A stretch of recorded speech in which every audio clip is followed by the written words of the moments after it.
Hi there, Shalini Mittal here from Tech Gatha, and this video covers an important concept, that is method overloading. To understand method overloading, let's take a simple example. Suppose I say 2 plus 2. Can you tell me what this prints? I guess it's simple, right? It's 4. Correct. If I say I want to print, say for example, 2.2 plus 2.2. In this case, what it prints? Not 4, but 4.4. Same way, if I suppose take A plus B, what this is going to print? The ASCII value of A, that is 97, plus the ASCII value of B, that is 98, is equals to whatever the result is. If I suppose give this SOPLN, I say hello, and I join it with how are you, right? If I do this, what it's going to do? It's going to join, or I can say concatenate, the two strings. Can you see some similarities in all of these? I'm using the same plus operator, and depending on the values you provide to this plus operator, if it's integers, it provides you with integers. If it's decimal numbers, it gives you decimal numbers.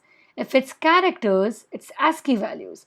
If it's string, it concatenates. So by default, this plus operator works or behaves differently based on the different values that's being passed.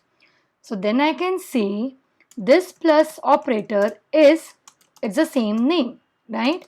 Same name but different forms. What do I mean by different forms is based on the different types of values, it takes up different forms, does the calculations in a different way. So for example, for this one, it has to convert every character to the ASCII value and then add up the ASCII values. So I use the same function name plus, but it has different forms based on different values being provided.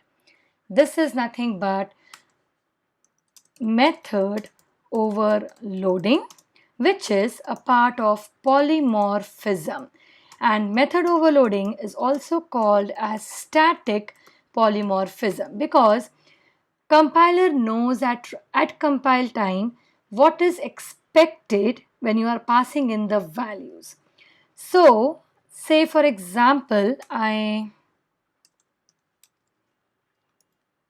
my compiler complains, right? It says bad operand times for binary operator plus char and boolean.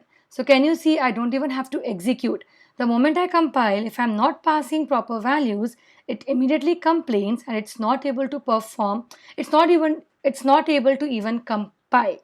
So that's why it is also called as static polymorphism, because static means compiler is checking for the syntax errors that you are making in your program. Same way is the method overloading. It's actually very simple.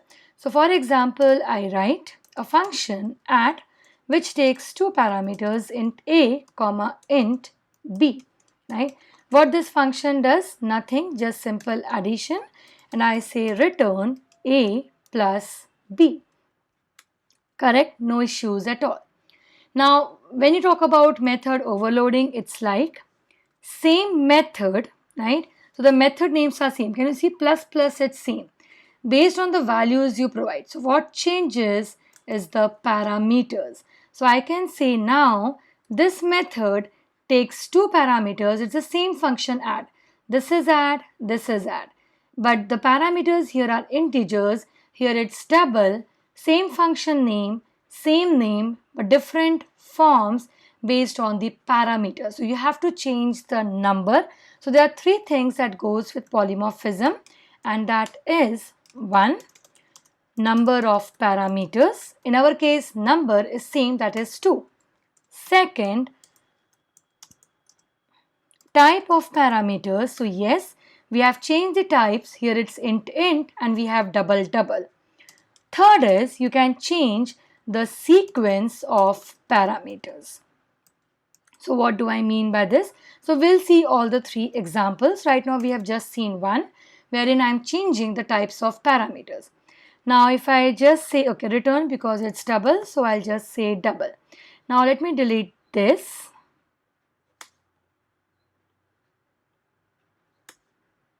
And if I say here, I'm calling the function add, passing in 2, 3. I'm calling in function add, passing in two values 2.3 and say 7.9. Let me just write SOP over there so you would understand which function is being called. So I just say int params. Okay, here let's say double params. And then, okay, I missed a round bracket here, I missed a round bracket here. That's it, a simple program. I'll compile, I'll execute, I'll go here, right click, new, and then here I say main.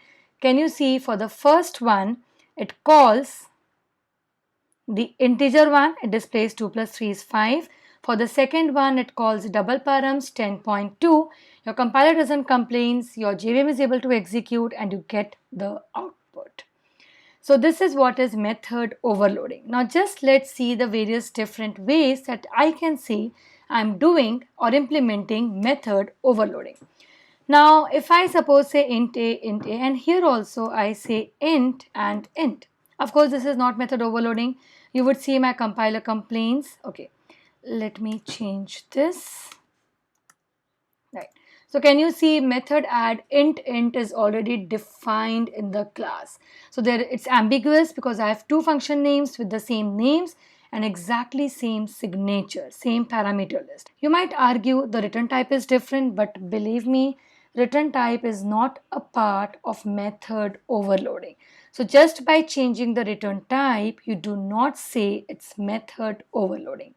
So the first one is I can change number of parameters. So see, if I do this, okay, I cannot say here a plus b definitely. Let me just say a plus 10. Can you see it compiles fine? No syntax errors. So I can have method overloading by changing the number of parameters. We have seen type of parameters. I can say I can have sequence of parameters. So here it's double. I can have here the first parameter as double and second parameter as int. This is going to give you an error because if you would notice it says reference to add is ambiguous. Yeah, because can you see I have two function names 2, 3, so I'll have to be specific. So if I say 2.0 and here if I say 7.0, now I don't have errors over here, but I have error over here because I'm adding int and double. Now this becomes a mixed expression and I'm returning an int. So one solution is just to shut the compiler. I can just typecast.